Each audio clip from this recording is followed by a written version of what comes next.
So now let's go ahead and make a modulated wavetable bassline that's going to sound like this.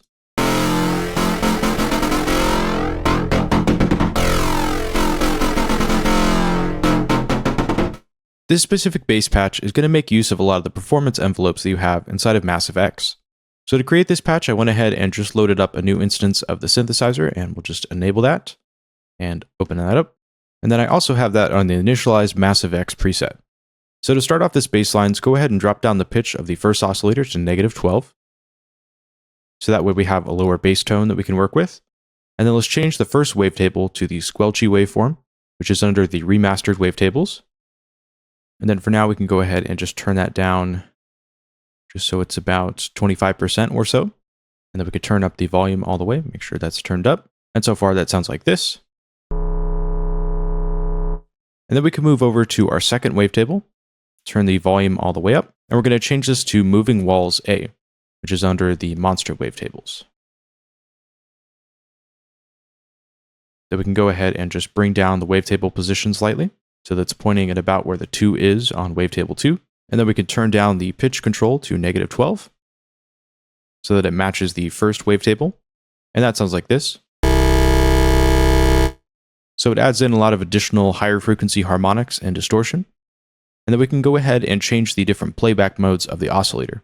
So we'll swap this from standard to gorilla, which will give us a much more intense and distorted sound. So it has a lot of overtones and higher frequencies to it. Almost sounds like it's being ring modulated. And then we're going to go ahead and change the gorilla type to Kang. And then you want to turn the init to off. And that sounds like this. The final things we want to do for this oscillator is go over to these different controls, turn the over down to about 30% or so. So this kind of cleans up the sound and gives us much more of a sustained, distorted tone. Then we want to take the bend down to probably about 10 to 15%. And you can adjust that to taste so you get a nice distorted bass tone. And at the very end, we'll be going back and making some adjustments to the oscillator to make sure everything is sitting well in the whole patch. But for now, those are the default settings that we'll use. So then we can go over into the voicings tab and make sure to turn on the unison mode. Keep it at 3 voices unison and then bring the stereo width up slightly. So that way we have a little bit wider of a tone. And then we can also bring down the spread just a little bit so it's not too wide in the stereo field. And that sounds like this. Now let's go ahead and add some filters and modulation so we can get some movements on this bass line. And before we do that, we can also turn down the volume just so there's no clipping. And then we'll go over to our filter section, change that to Blue Monarch so that we have an analog style filter, which I'm quite a fan of. And then we'll turn that down to low pass 1. So we have a little bit softer of a filter cutoff frequency. And then we'll turn this up to about 75%. So we overdrive that filter to get a bit more distortion. Then we can also just turn that down just a little bit more, just so we don't have any clipping introduced a bit later. And then let's go ahead and add some modulation and movement. So go over to the performance envelope, and let's go ahead and create a modulation entry. So first, we'll go ahead and create 2 different points on this entry, and put that all the way up to 100%, so it goes down. And then we will also shorten this up to 1 bar in length. And then we'll also swap this over to the triplet mode here, and then we want to change that to this ramp down. And then we'll just enter in 7 different points here. So 1.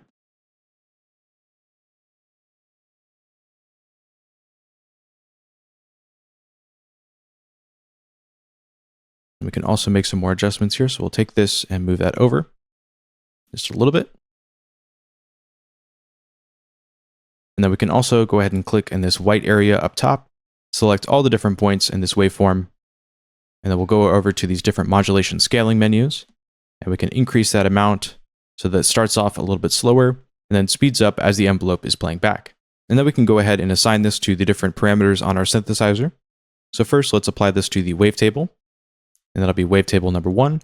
So go ahead and turn that up so it's just about even with the start of the wavetable.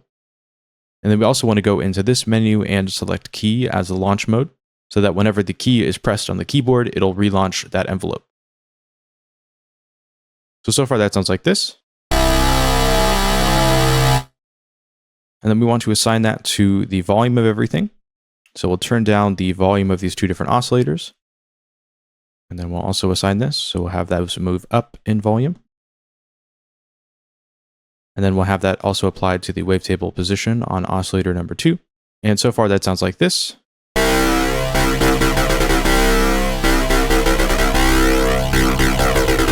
So we've got some nice movement happening on our wavetables and also the volume of the synthesizer, which gives us a little bit more of a distorted pluck sound.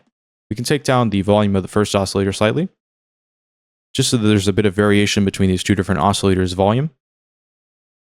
Go ahead and swap back to the envelopes here, and then go over and add some effects in. So let's go to the dimension expander, leave that on mode 1 and bring that down to about 30% or so. And then take the stereo width and turn that all the way up. This will give a bit of wideness and width to our sound. So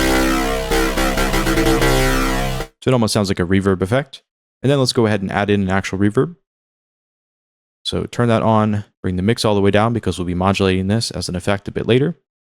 Take the size control down slightly, leave the delay where it's at and the color as well where they're at, and take the chorus and turn that all the way up. Then we can move into performance envelope number 2, and we'll create some modulation that will make the synthesizer patch evolve as the synth is playing back. So let's change this so that the length is 2 bars long. And we'll create a few different modulation points. So we'll create one at the very beginning, create one at the end of bar 1, and then create one at the end of bar 2. And then we'll have this just increase in value as everything is playing back. Then we can apply this performance envelope to control various parts on our synthesizer to make it evolve as the notes are playing back. Let's go ahead and select that, and we will have that be controlling the filter, which will be moving down as the envelope plays back, which just sounds like this. Then we also want to scale this modulation entry so that the filter closes as the modulation is playing back. So click on the first envelope and then assign that to the filter and turn the little knob on the left so that it scales this modulation entry that we just created.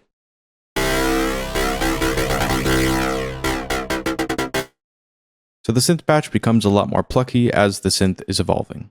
Next, let's go ahead and make a few different modulation entries with the same performance envelope. So select that one more time, go over to the feedback and turn that up to just over halfway. And then we'll also go over to the reverb effect and select the mix control and just bring that up slightly.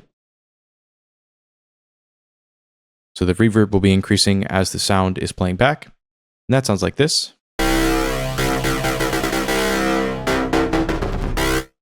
We could even bring that reverb down slightly and also the feedback as well. So now that's our final synth patch sorted. We can go ahead and close that out and I can show you the notes that we had in the introduction demo.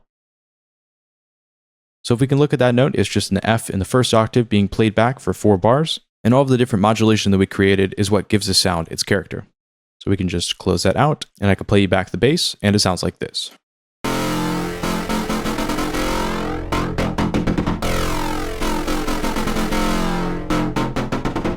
And if you want to evolve the character of the bass line, the easiest way to do so, if you'd like to make it darker or a bit softer sounding, is adjust the parameters you have in the oscillator, which is the over and bend control on the oscillator. So if we bring this bend down, it'll give us a little bit softer of a sound.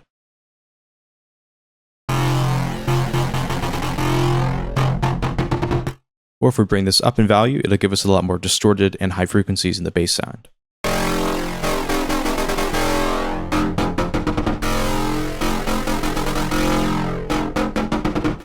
So depending on how you like your bass line to be, you can use that parameter to adjust the character of everything. So that's all for this video on this modulated wavetable bass line. I hope you liked the video and I'll see you in the next one.